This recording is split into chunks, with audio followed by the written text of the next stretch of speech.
Halo sobat-sobatku semua dimanapun berada, semoga semua selalu dalam keadaan sehat walafiat, kelancaran dan keberlimpahan. Sebelumnya saya ucapkan terima kasih atas kesediaan sobatku semuanya dalam channel kami. Dan dalam perjumpaan kita hari ini akan kami sajikan sebuah tayangan kisah seru petualangan semu elang peradaban kuno. Selamat menonton dan semoga terhibur.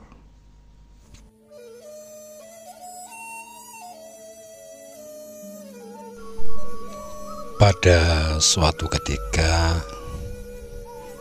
antara 1994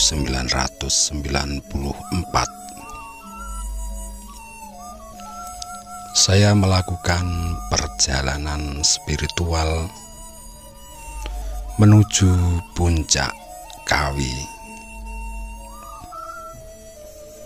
yaitu sebuah tempat yang syarat dengan misteri dan keindahan alam yang memukau. Tujuan saya adalah Puncak Kahyangan atau Puri Batu Tulis yang terletak di Gunung Kawi Utara.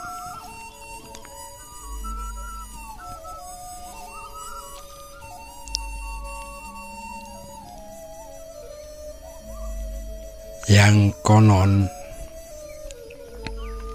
pada waktu itu banyak para pinesepuh yang menceritakan bahwa tempat itu dihuni oleh sosok makhluk gaib yang memiliki kekuatan luar biasa.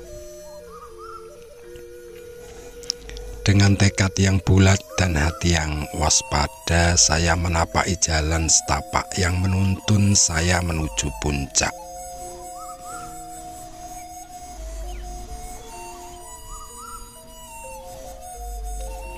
Saat matahari mulai meredup, saya tiba di sebuah tugu, tugu dari batu yang tampak kuno dan berlumut.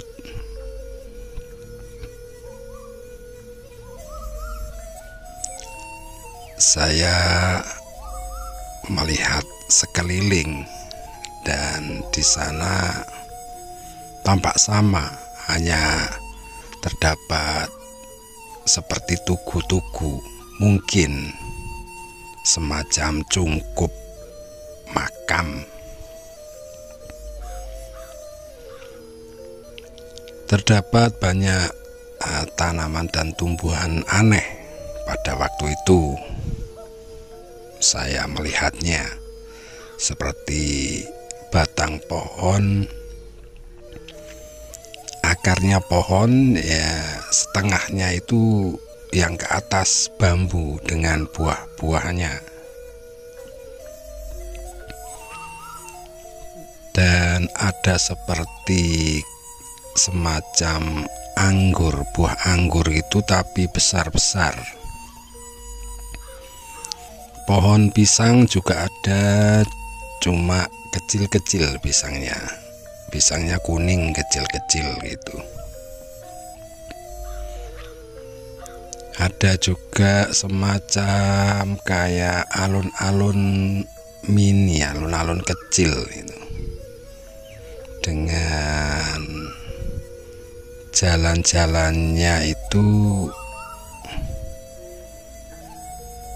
dari bebatuan, jadi seperti seperti jalan makadam itu, tapi kecil dan Di kanan kiri tumbuhan bunga-bunga apa ya, seperti bunga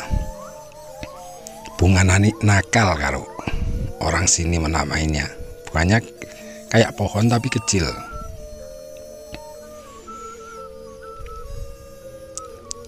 Yang membuat saya heran waktu itu cuma kok bersih sekali tempat itu. Terus siapa yang menyapu dan membersihkan tempat itu?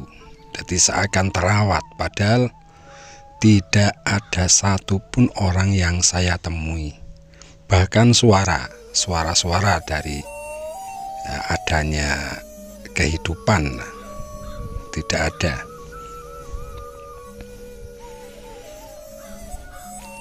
Lalu saya berjalan ke arah gerbang, seperti pintu gerbang gitu, yang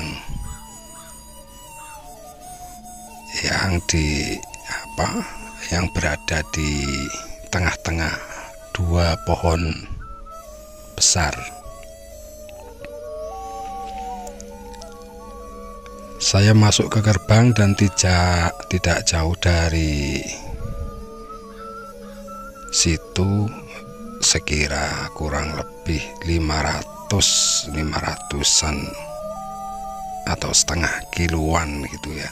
Karena nggak terasa, pemandangan di situ sangat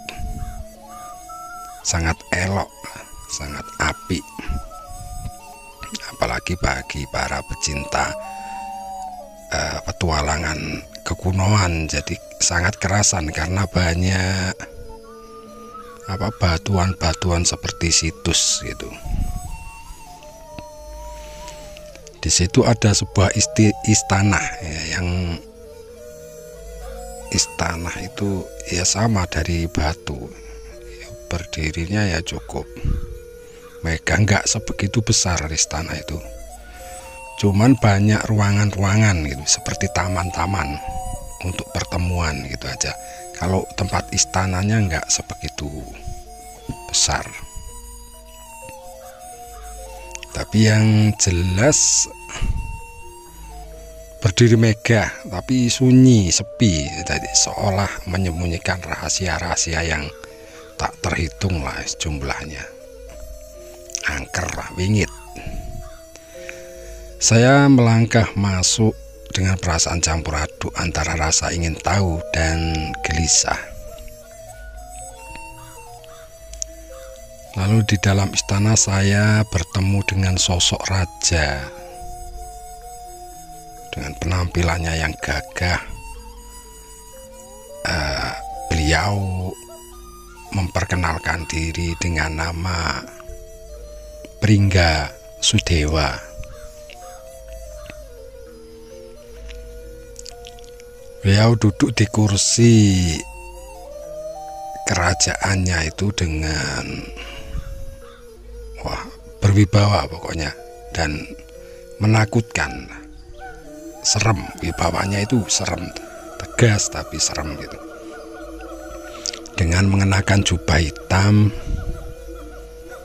di kanan kiri, di hadapannya itu, pokoknya di ruang situ semuanya itu bawahannya itu seperti makhluk apa ya, mungkin begitulah, genderuwo itu mungkin begitu, jadi berbulu putih gitu. Wajahnya ya wis menyeramkan lah, kayak anjing bukan, kayak monyet bukan. Jadi hampir-hampir mirip keduanya itu, dan juga hampir mirip kambing juga. Wong juga ada tanduknya. Mereka bergerak dengan tenang, jadi seperti bergoyang-goyang, enggak berjalan enggak ada langkah gitu. Intinya ya tenang lah, tenang, kuat, gimana gitu. Raja Pringga Sudewa menatap saya dengan tatapan yang tajam, seolah-olah melihat langsung ke dalam diri saya. Kemudian dengan suara yang dalam dan berat beliau mengumumkan niatnya yang mengejutkan waktu itu. "Engkau akan menjadi menantuku," katanya. "Aku akan menikahkanmu dengan putriku yang sematawayang, Sekar Serantil. Dia adalah bunga di antara bunga-bunga yang kecantikannya melebihi cahaya bulan." Itu kalau saya terjemahkan pakai bahasa syair Indonesia ya. Cuma bahasa aslinya adalah Jawa. Saya terkejut mendengar pernyataan tersebut dan juga merasa bingung, tidak tahu harus bagaimana. Meski merasa terhormat, ada perasaan aneh yang tidak bisa saya abaikan. Sang raja melanjutkan, "Namun untuk menikahi putriku Sekar Serantil, kamu harus memberikan mas kawin sebagai tanda keseriusanmu. Mas kawin itu adalah serah-serahan pisang kepok setangkap. Hanya dengan itu engkau dapat memperistrinya." Jelas sekali waktu itu saya mendengarkan. Ya, wis dengan hati yang penuh gelisah saya menerima tantangan tersebut karena terpaksa harus bagaimana, antara takut dan gimana gitu. Akhirnya saya mulai mencari pisang kepok di pertamanan yang saya lewati, banyak tanaman-tanaman aneh itu. Namun saya keliling tidak menemukan apapun di sana selain keheningan yang menyeramkan. Jadi buah-buahan yang pernah saya temui waktu lewat tadi itu sudah nggak ada semua.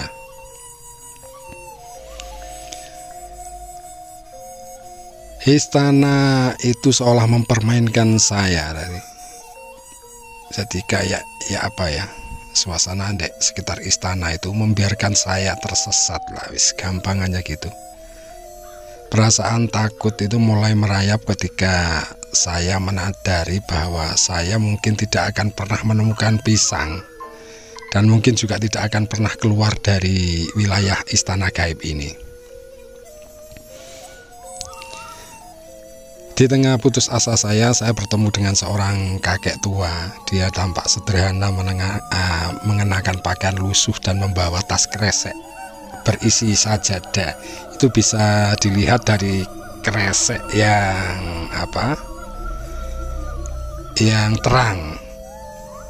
Jadi nampak sekali bahwa di dalam kresek itu sajadah.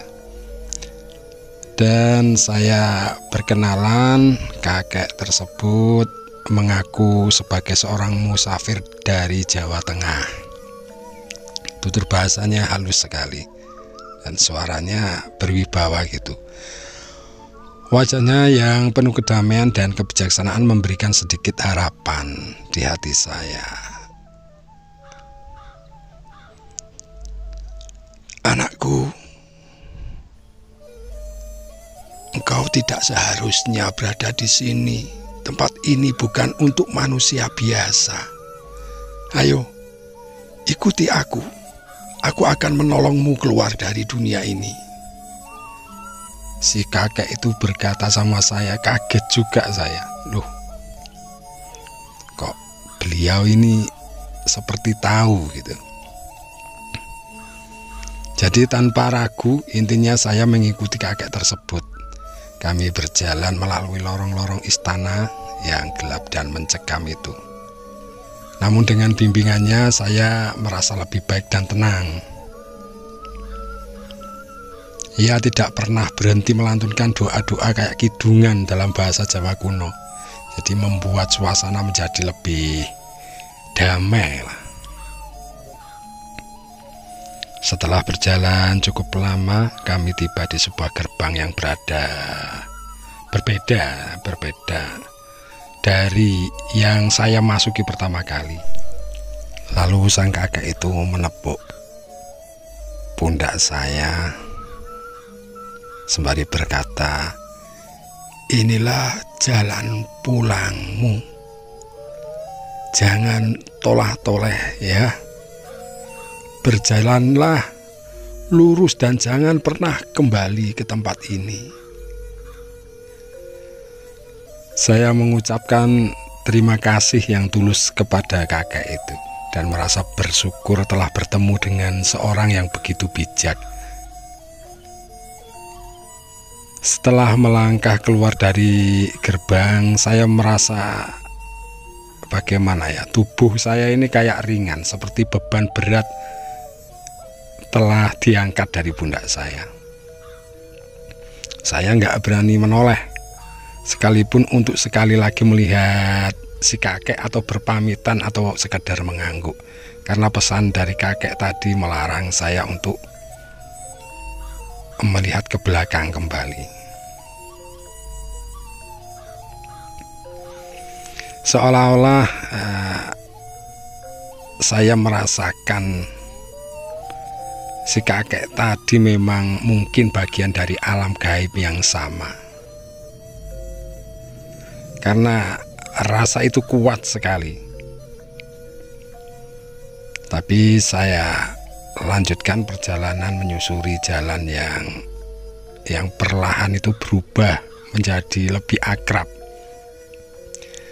Dan akhirnya saya tiba di hutan kampung halaman dengan selamat. Kisah ini menjadi kenangan yang selalu saya ingat, sebuah pengalaman yang menegaskan betapa tipisnya batas antara dunia manusia dan dunia makhluk gaib. Pertemuan saya dengan Raja Bringgasudewa dan kakek musafir itu mengajarkan saya banyak hal tentang keberanian, kerendahan hati, dan kekuatan doa. Dan hingga kini saya selalu menghargai kebijaksanaan yang datang dari sosok-sosok tak terduga, bahkan dari dunia yang tidak kasat mata. Terima kasih masih bersama saya. Kita berjumpa lagi pada video berikutnya.